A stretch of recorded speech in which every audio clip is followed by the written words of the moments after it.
Hey, Tatooine Sons family, this is David. We're trying something new for the next few weeks. We realize that we discuss a lot of different topics on each episode, and sometimes we include, well, let's just be honest, every time we discuss a topic, we include big spoilers.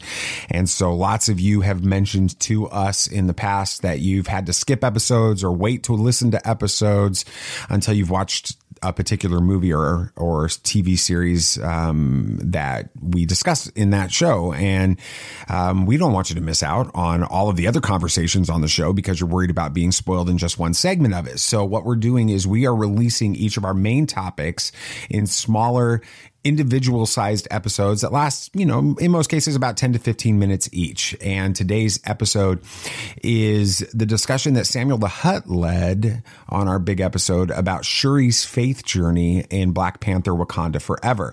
It's a pretty classic Tatooine Sons take on the subject, and one that you probably won't hear anyone else. Enjoy. Before we get into the meat of this discussion, let's get y'all's ratings of this movie on a scale of 1 to 10 3D printed heart-shaped herbs. Interesting. Nathan? Never thought I'd see a 3D printer used that way. Yeah, I didn't either, awesome. but here It is we pretty are. cool. So, Gosh, I mean, I've seen it twice now. yeah, we both have. Yeah, Sam hasn't had to. y'all are gonna Sam have had a to study different for a aspect. test. Yeah. I'm not happy You'll about have to go it see either. it sometime soon again, which means that I'll just go see It'll it. be sometime soon. Christmas So it's time by then. Seriously. Yeah. Right.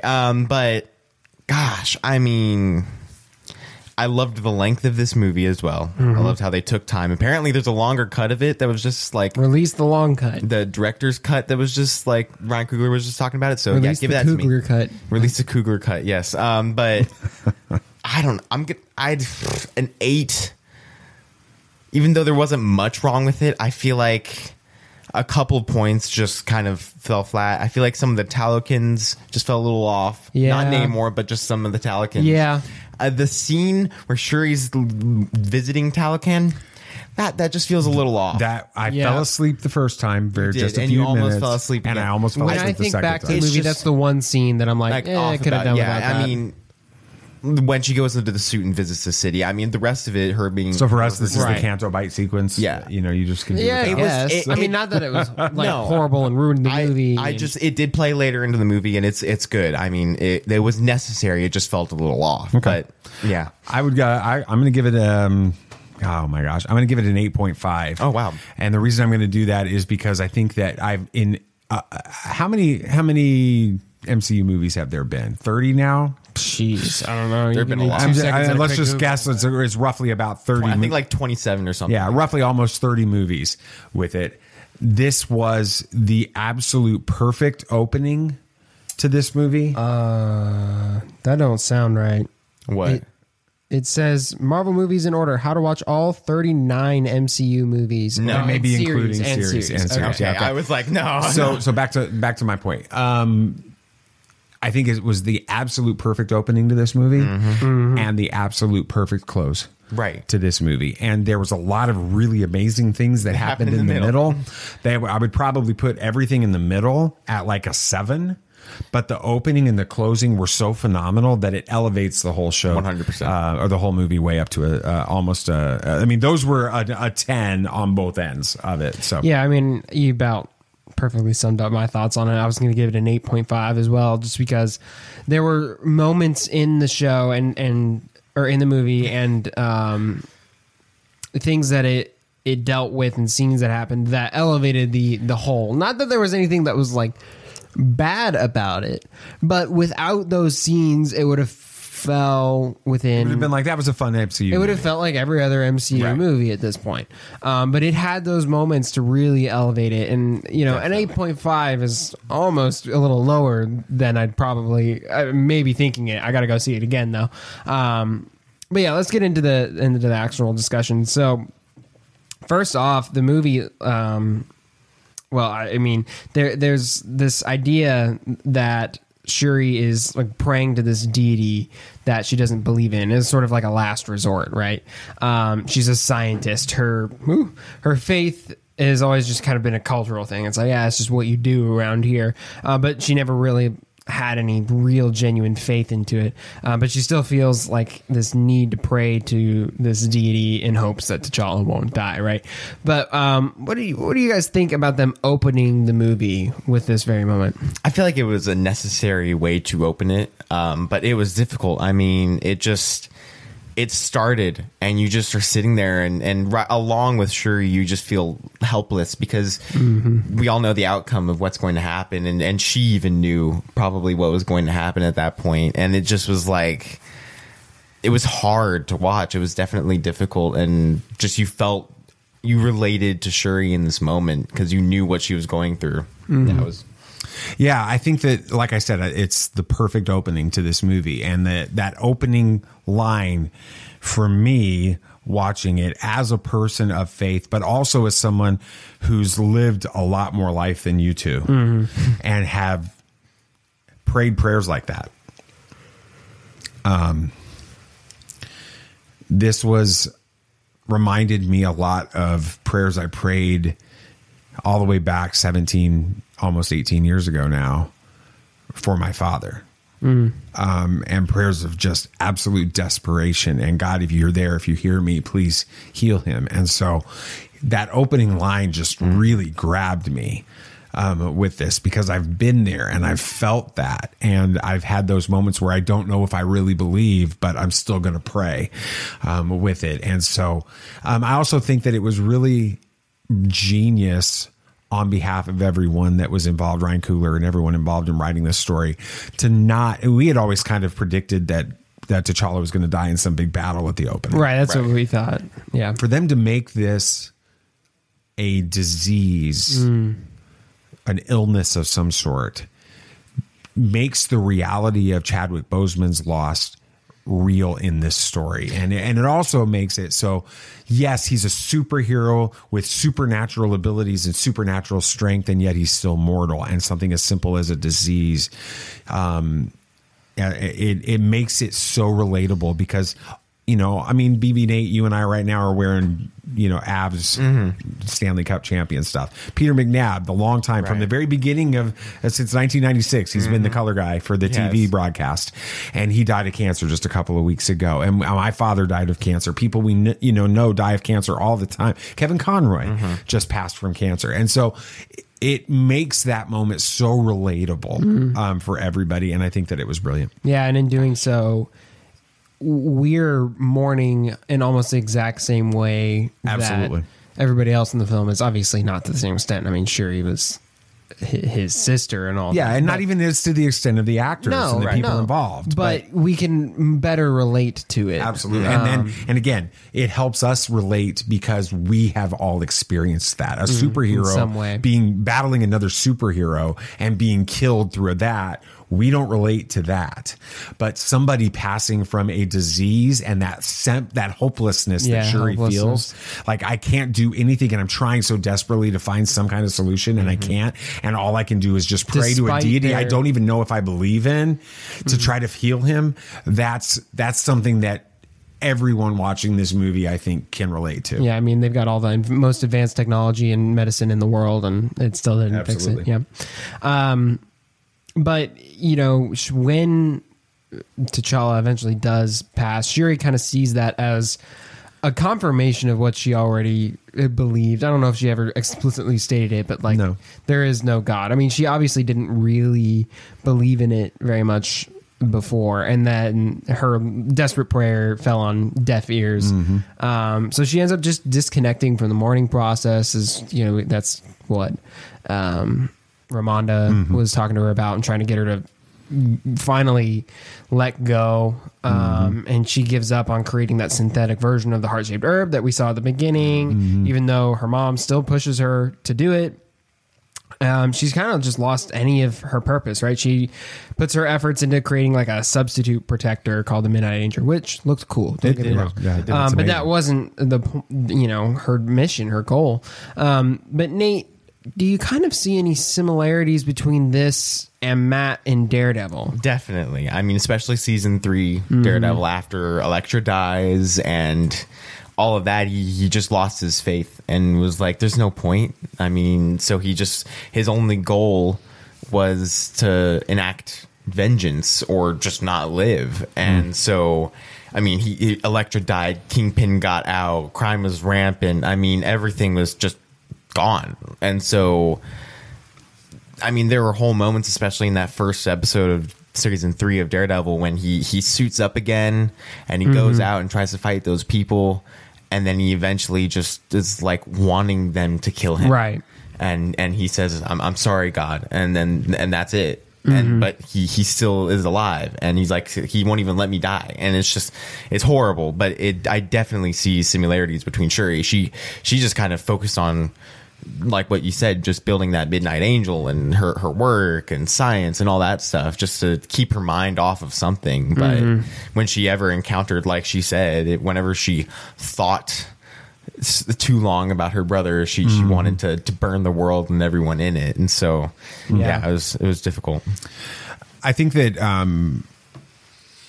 that we one of the things that I find is fascinating about this part of this film and this segment, this section of the story here, is we consider tests of faith, when we talk about that phrase, a testing of our faith or whatever, as being like testing us, like going out and taking a risk towards something. We think of that. I think of, a step of faith, right? I think of Indiana Jones in The Last Crusade, where he has to step, something you're in control step of faith, and you're believing in something that you can't see, but you step out anyway. You take the action. And this is a different type of a step of faith, or a test of faith. This is believing when you don't even know why you're believing anymore. And she struggles with this. She kind of gives up on this because she doesn't see any purpose in any of it. And she doesn't believe in all of the things that make Wakanda, in this story.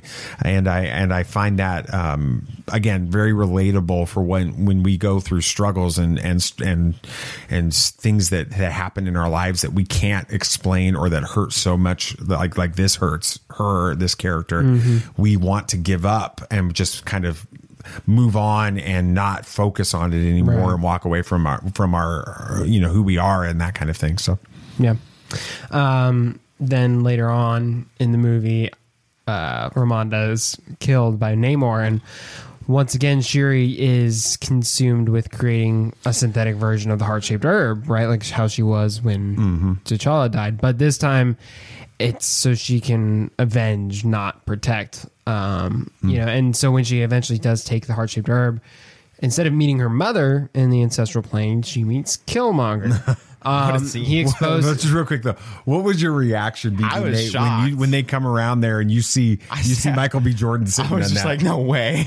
I'm like, I didn't expect it at all, because I didn't think he would even show up in this movie. But it makes sense. It really does. It makes sense why he was in this. I don't think there were any rumors. No, he was going to be in this at all whatsoever. I mean, how could he? He was dead. We thought that was it. We didn't think he could show up in the ancestral plane. But as he's talking to Shuri, he exposes the vengeance and hatred within her. Right? She's trying to avenge her mother's death in the exact same way he's trying to avenge his father's. Her motivation for becoming the Black Panther is ultimately the same as Killmonger's.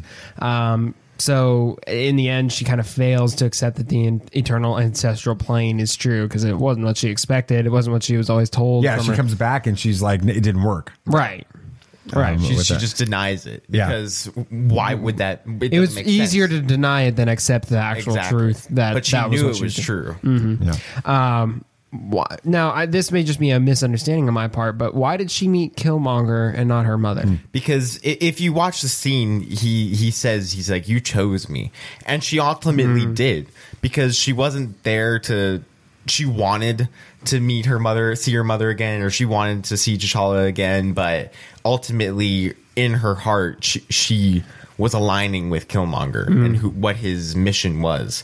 And so he showed up and he knew it. And so she was wanting vengeance at that point. And I mean, Killmonger knows all about that. He ultimately did create vengeance. And so there was many times when we saw it later in the movie and everything that we saw Shuri just becoming like Killmonger. I mean, well, even the costume, her suit is like a mix. Is a mix of T'Challa and Killmonger's. Which I thought was kind of cool. Yeah, I think that you nailed it. BB Nate, when you said that she, this is her choosing. What he said is true, and her choosing vengeance, her choosing revenge. She's not in the right. She's not trying to be. She's not in the right spirit at this moment to interact with T'Challa in the story, or. Obviously, she couldn't have interacted with T'Challa in the movie, but that character would not have been able to show up in the ancestral plane. And even her mother, Ramonda, who she's reaching out to as she takes the herb, right, asking to meet with her, that's not the place that she's in. She's got to address this darkness that's within her. Her motivation for becoming the Black Panther is exposed when she comes around, and I don't think she even understands it at that point. Right. I think that she's still trying to fool herself into thinking she's doing this for the right reason. But then when she has this conversation with Killmonger, then it's like, well, she ends up embracing it. We find out later. Right. She embraces exactly what Killmonger tells her to do. So, and then, in the moment when her vengeance is about to be, fulfilled, her mother speaks to her from the ancestral plane with a pretty quick, simple message. Was it remember who you are or show him who you are? Because I thought, him. It was show him who you are, or show him who you really are, something like that, right? As she's about to strike that killing blow on Namor. But there's an interesting question to consider with that. When did Shuri forget who she was? Was it when she chose vengeance? Was it when she lost her faith at the beginning of the movie, or was it even before the movie began? Was this a losing battle from the start? I think it was more when Ramonda died, because she was accepting and willing to help Namor when she was at Talocan. And she was listening and wanting to help, but right as he killed Ramonda, her mother, she just thought there was no point anymore. And so right at that point, she decided that Namor needed to die, because, an eye for an eye is what she was thinking. And so she just, right at that moment, and you saw it click too, she just kind of went into a path of just vengeance, just wanting to satisfy what she thinks her mother would have wanted at that point. No, it's not what her mother would have wanted. It's what she wanted. It's what she thought her mother would have wanted. Yeah.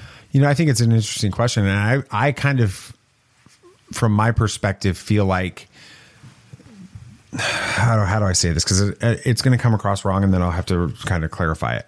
I feel like she lost the battle before the movie even started. I think that she did not have a firm faith. I think that she had put all of her faith and trust in herself, and in her abilities, and in her understanding of science, and her brother, and all of the wrong things she had put her faith in, and all of those things in that first 90 seconds of this movie are just completely exposed as being false. Okay. Yeah. So she's trusting in her own abilities to replicate the heart-shaped herb in order to save her brother. Herb-shaped heart. Yeah. A heart-shaped herb.